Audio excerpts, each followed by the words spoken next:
Have you ever met someone who is way smarter than they look, but they completely play dumb just to survive? Well, that is exactly what China did to the United States for almost 30 years. To a lot of Westerners, when China gets pushed around by Trump or Washington, they look like they're backing down. They look passive, but they're not. They are practicing an ancient, brilliant art of psychological survival called Tao Guang Yang Hui. In plain English, it means act like a total nobody until you are big enough to fight back.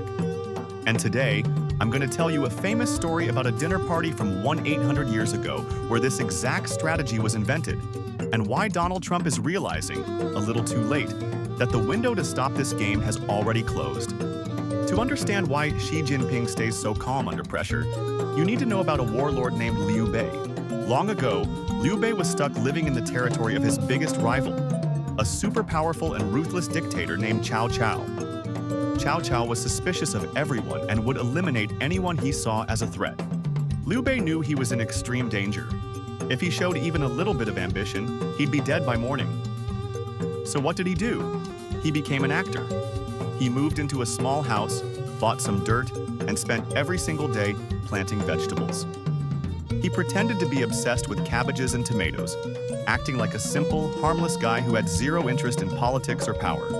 One day, Cao Cao invited him over for a private dinner to drink plum wine. As they were drinking, Cao Cao looked him dead in the eye and said, "Hey, you and I are the only real heroes in this world. Everyone else is just a loser." It was a total trap. If Liu Bei agreed, Cao Cao would kill him. If he denied it too aggressively, he'd look guilty. Right at that exact second, a massive thunderstorm cracked outside. Liu Bei deliberately dropped his chopsticks on the floor, shaking and pretending to be terrified of the thunder. He looked up and said, "Oh my God, that noise scared me to death." Cao Cao out loud. He thought, "Wow, this guy is a total coward. He's scared of a little thunder. He could never threaten my empire." So he let his guard down. But Liu Bei was playing the long game. He survived that dinner, escaped the city, raised an army, and eventually built his own rival kingdom. Fast forward to the 1990s. China was economically broke, and the US was the only global superpower. China's leaders looked at the story of Liu Bei and said, "Hey, let's do the vegetable garden strategy." They called it Tao Guang Yang Hui. For decades, whenever Washington looked at Beijing and said, "Hey, are you trying to challenge us?" Beijing would basically say, "Oh, who, us? No way. We're just a poor, struggling country.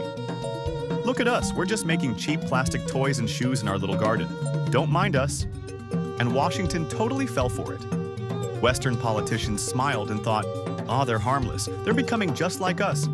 Meanwhile, China was quietly taking all the manufacturing jobs, building the world's largest high-speed rail network, and securing global supply chains. They were building an economic superpower in total silence, while the US was distracted with endless wars in the Middle East. But here's the thing about acting like a nobody.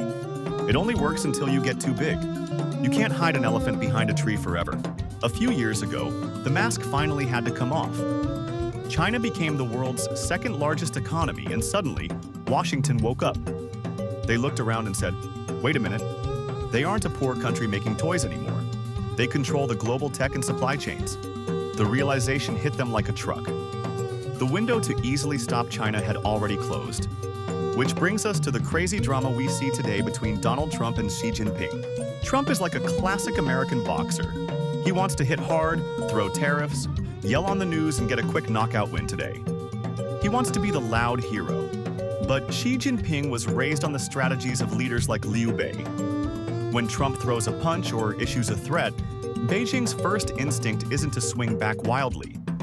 They absorb the blow, stay calm, and let Trump exhaust himself through the American political and election cycles.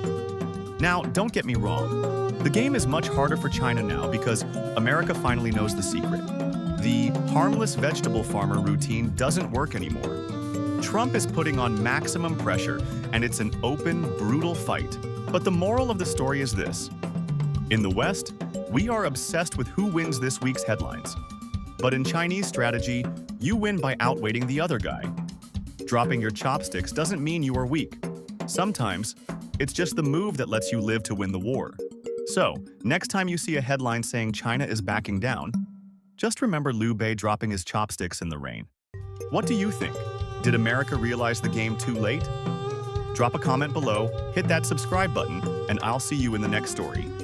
Bye.